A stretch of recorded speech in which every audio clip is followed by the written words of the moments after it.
Les habits neufs de l'empereur.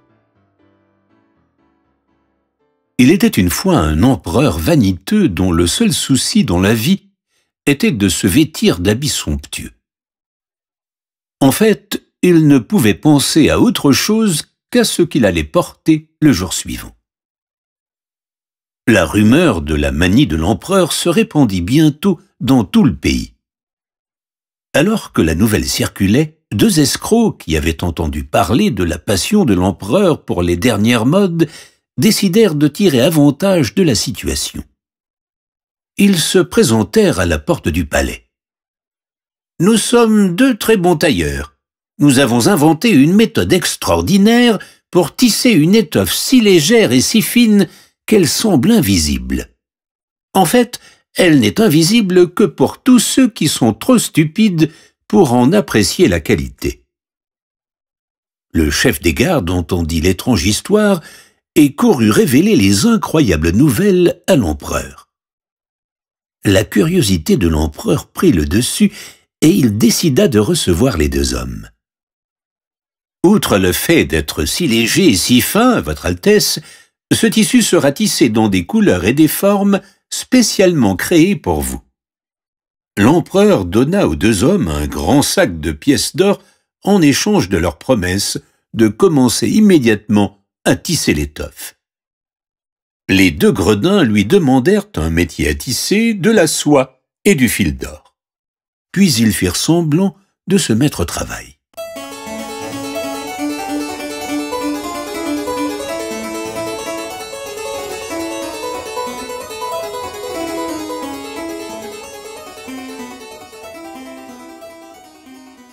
L'empereur pensa qu'il avait dépensé son argent à bon escient. En plus d'obtenir un nouvel habit hors du commun, il découvrirait lesquels de ses sujets étaient ignorants et incompétents. Il fit venir son vieux et honnête ministre, considéré par tous comme un homme de bon sens. « Va et observe la manière dont le travail est traité, » lui dit l'empereur, « et reviens me tenir au courant. » Les deux gredins accueillirent le ministre. « Nous avons presque fini, mais nous avons besoin de beaucoup plus de fil d'or. Regardez, Excellence, admirez les couleurs et sentez la douceur. » Le vieil homme écarquilla les yeux pour voir le tissu, mais il n'y avait rien. « Si je ne vois rien, se dit-il, l'empereur va penser que je suis un incompétent. »« Quel tissu merveilleux !» dit-il. « Je ne manquerai pas d'en référer à l'empereur. » Les deux gredins se frottèrent les mains. On annonça enfin à l'empereur la venue des deux tailleurs pour prendre les mesures nécessaires à la création de l'habit. « Entrez !» ordonna l'empereur. Les deux gredins firent semblant de tenir une énorme pièce d'étoffe. « Voici, Votre Altesse, le résultat de notre labeur, » dit le second gredin. « Les meilleures étoffes du monde sont tout juste bonnes pour vous. Admirez les couleurs et sentez à quel point le tissu est fin. » Bien sûr, l'empereur ne voyait aucune couleur et ne pouvait sentir aucun tissu entre ses doigts. Il s'affola. Il se sentit défaillir. Heureusement, le trône était juste derrière lui et il s'assit.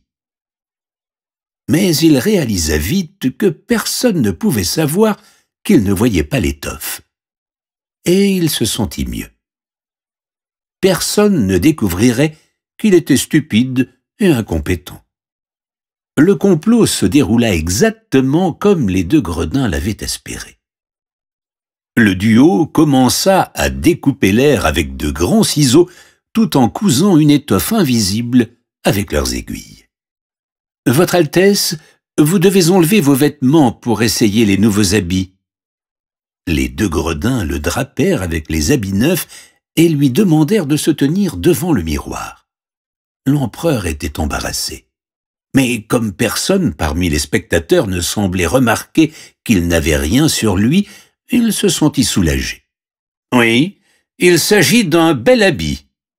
Et il me va parfaitement, » déclara l'empereur. « Vous avez fait du bon travail. »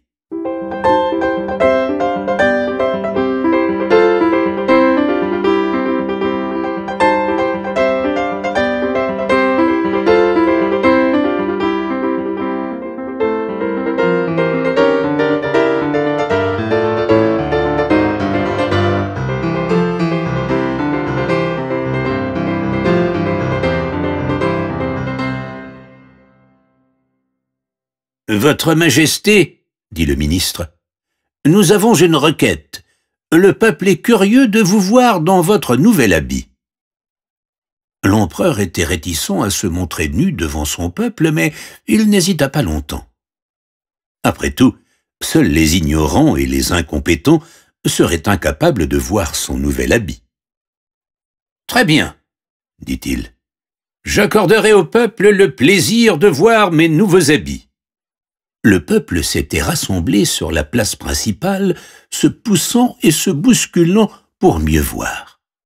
Des applaudissements accueillirent la parade impériale.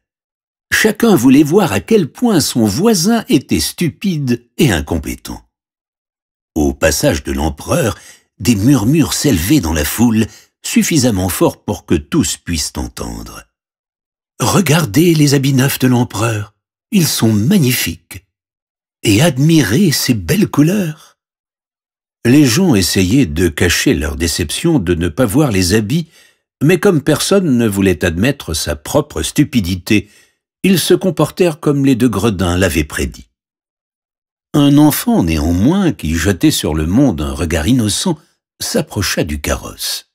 « Mais l'empereur n'a pas d'habit du tout ?» dit-il. « Idiot !» déclara son père. « Ne raconte pas de bêtises !» Mais la remarque du garçon avait été entendue.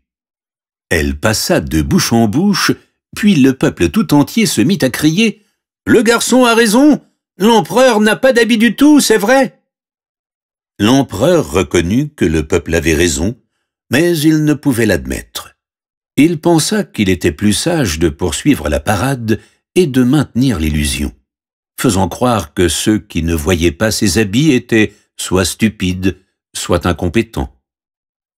Il demeura donc debout dans son carrosse, pendant que derrière lui, un page tenait sa cape imaginaire.